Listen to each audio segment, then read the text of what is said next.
Olá pessoal, esse é o canal Corpo e Autismo, eu sou a Márcia Rodrigues e hoje eu venho com uma dica de filme para vocês, O Filho Eterno. Se você não é inscrito no nosso canal, por favor inscreva-se, ative o sininho das notificações para receber novos vídeos e já deixe o seu gostei.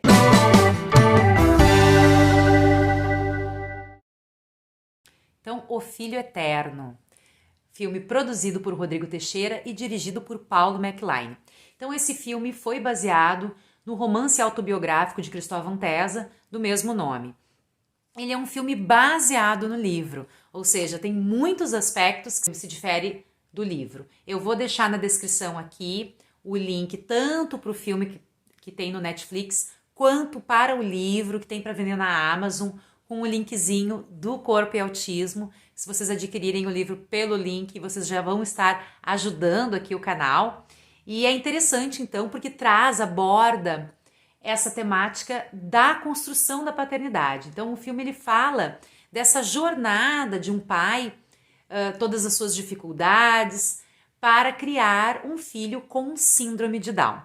Bem, por que eu trouxe um filme, então, abordando a trissomia 21, a síndrome de Down, já que nosso canal ele fala sobre autismo? Porque esse filme é muito mais do que a síndrome de Down. Ele fala realmente dessas relações familiares e principalmente enfoca na questão do pai. A relação entre pai e filho, a descoberta dessa criança, desse filho, o olhar sobre essa criança, a descoberta do afeto. Né? Então ele é um filme muito interessante e eu vou pontuar, vou trazer alguns pontos que eu achei que tem semelhança, não só com as questões de pai e filho relacionados ao transtorno do espectro autista, mas a qualquer pai que tenha um filho com deficiência. Então, é um filme que fala sobre paternidade. E aí, como nós estamos no mês de agosto, eu achei muito interessante porque o cinema, ele é uma forma de reflexão, né? A literatura e o cinema é uma forma de reflexão. Então, eu acho interessante tanto vocês assistirem o filme, o objetivo aqui dessa parte é a gente dar uma dica de filme, mas também recomendo a leitura do livro, que traz outros aspectos que não foram abordados pelo filme. Bom, então vamos ver. O primeiro ponto que eu destaco desse filme é a questão do momento do diagnóstico, né? Porque o diagnóstico no filme ele acontece ali no nascimento. Bom, o filme ele é ambientado na década de 80 e na década de 80 a gente sabe que os recursos eram mais escassos, então realmente não tinha um diagnóstico precoce. Hoje o diagnóstico da trissomia 21 já acontece na gestação, na 10ª semana, na ultrassonografia, através da avaliação da prega nucal do bebê, já é possível então o diagnóstico da trissomia 21, associado a outros exames, então a família já se prepara para receber então essa criança. No filme não. A criança, ela nasce e através das características físicas da criança é que o médico, então, dá o diagnóstico. Lembrando que a trissomia 21, a síndrome de Down, é uma desordem genética. Então, ali no par de cromossomos 21, ao invés de nós termos um parzinho, a gente tem um cromossomo a mais. Por isso que é a trissomia 21. E esse um cromossomo a mais faz muita diferença, né? Porque causam uma série, então, de mudanças, inclusive nos órgãos, né, de deformidades e mudanças, a prega, né, epicântica, a prega dos olhos e as orelhas que são mais baixas, enfim, tem toda essa aparência física que caracteriza a síndrome, além de cardiopatias, hipotonia muscular. Então, as questões da síndrome de Down e da trissomia 21, elas recaem diretamente sobre o desenvolvimento da criança. Então, a criança tem um atraso no seu desenvolvimento. Não é que ela não aprenda, não é que ela não se desenvolva, ela se desenvolve, mas não dentro da idade cronológica. Esses marcos, né, eles acontecem um pouco mais tarde. Então, essa criança, ela precisa, assim como no transtorno do espectro autista, de muito estímulo. Então, os pais precisam estimular muito mais essa criança. Então, a questão do diagnóstico, que é diferente, né? Não existe um exame efetivo, por exemplo, no caso do autismo, para diagnosticar. O diagnóstico do autismo ele é um diagnóstico clínico. A síndrome de Down não, ela já é um diagnóstico que pode ser feito na gestação através dos exames, né? Através da ultrassonografia já é possível então diagnosticar. Então isso é importante a gente pensar quando assiste o filme, no contexto que essa família recebeu essa notícia. Eles estavam muito felizes, a expectativa do casal era muito grande e inclusive é interessante porque o pai, como um escritor, ele faz a analogia, né, da questão da Copa do Mundo. Então, esse pai, ele tá entrando em campo para ser o campeão, então tá esperando para receber esse filho e aquela felicidade apoteótica, enfim, de vencer algo, né? Esse filho chegou finalmente. E aí a criança nasce com essa questão, então ele se sente frustrado, derrotado, envergonhado, culpado. Então é muito interessante, a partir do momento do nascimento desse filho, a trajetória desse pai. Um segundo ponto que eu gostaria de destacar e que eu acho que tem muita semelhança com a questão do autismo é a busca pelo entendimento e pelo conhecimento que essa família passa e, no caso, que esse pai ele passa. Então ele passa a estudar, buscar entender o que é a síndrome de Down, que tipo de tratamento então, porque ele busca uma cura, né? Ele quer a cura desse filho, ele quer que esse filho seja o mais normal possível. Então ele faz de tudo, tratamentos inclusive absurdos que aparece, que é retratado no filme, mas ele insiste, né, essa estimulação excessiva com a criança. Ele não consegue olhar para o filho que ele tem. Ele quer consertar esse filho, né, como se realmente o filho tivesse estragado, tivesse um problema que ele tivesse que consertar para que aquele filho perfeito que ele tanto sonhava e almejava, que esse filho realmente nascesse. Inclusive tem uma fala muito forte no filme que ele diz assim: quem é esse? Quem era meu filho? Aquela presença do nascimento às avessas. Então ele coloca como se fosse uma criança às avessas, não era a criança que ele sonhava.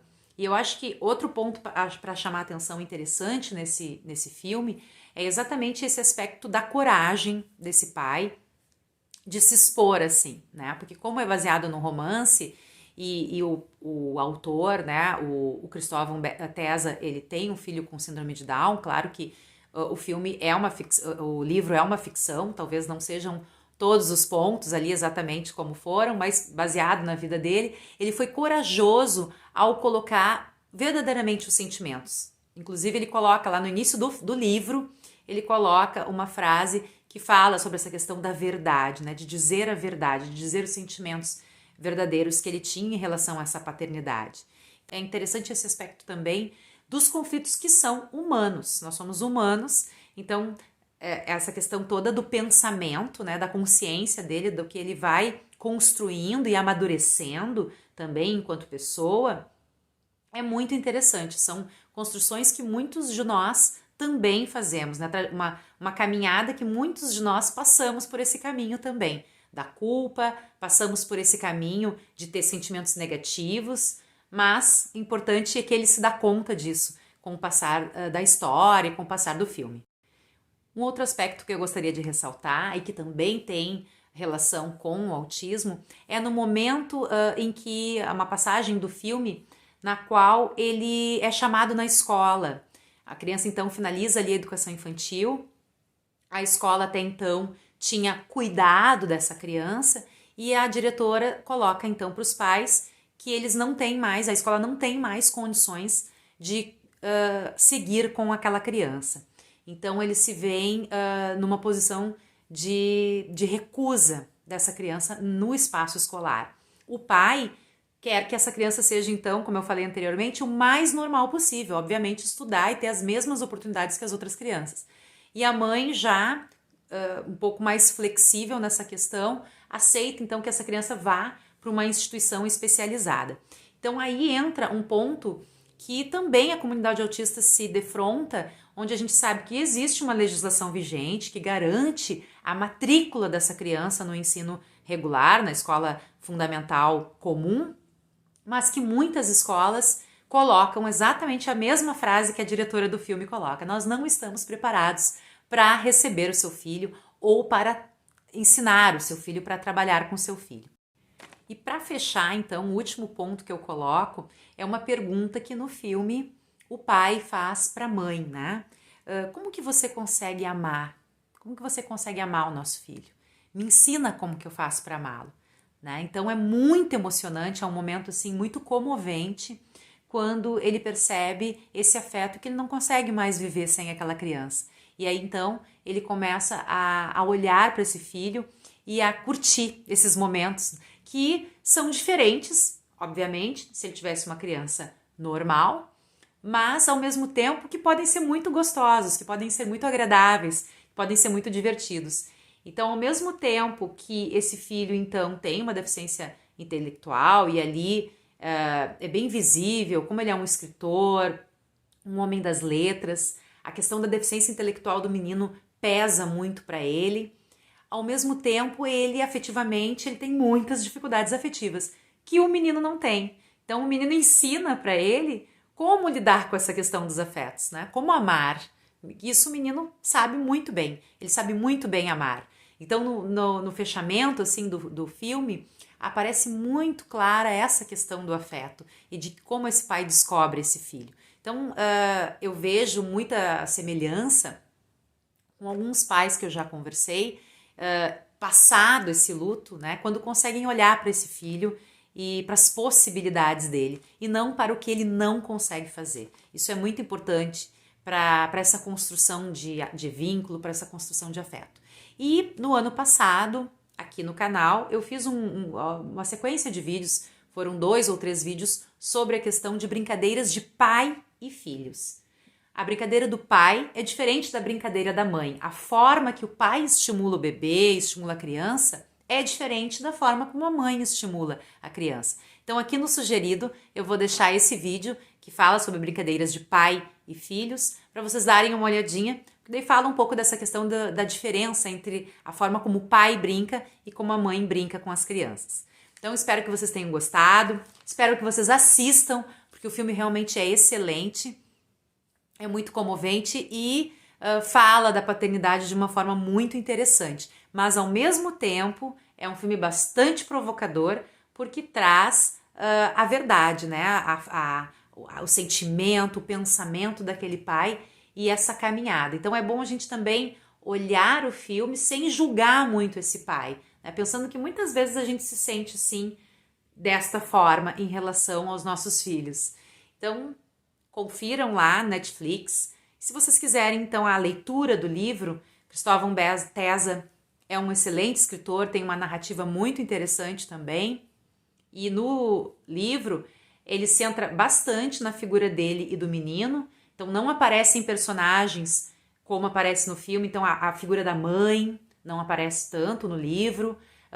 No filme tem o avô, por exemplo, paterno, que também no livro não aparece. E além disso, ele fala um pouco sobre a vida dele, sobre a juventude dele, sobre o trabalho, sobre as experiências dele. Então, eu acho que para o público masculino, né, para o homem, ler e ver um pouco essa caminhada dele como pai, mas também como homem, é interessante a gente pensar um pouco e refletir em relação a isso. Então, muito obrigada, espero que vocês gostem. Comentem aqui depois para a gente poder conversar e dialogar a respeito do que vocês acharam do filme, certo? Nos sigam nas outras redes sociais, Facebook, Instagram, @corpo e autismo. Muito obrigada e até o próximo vídeo.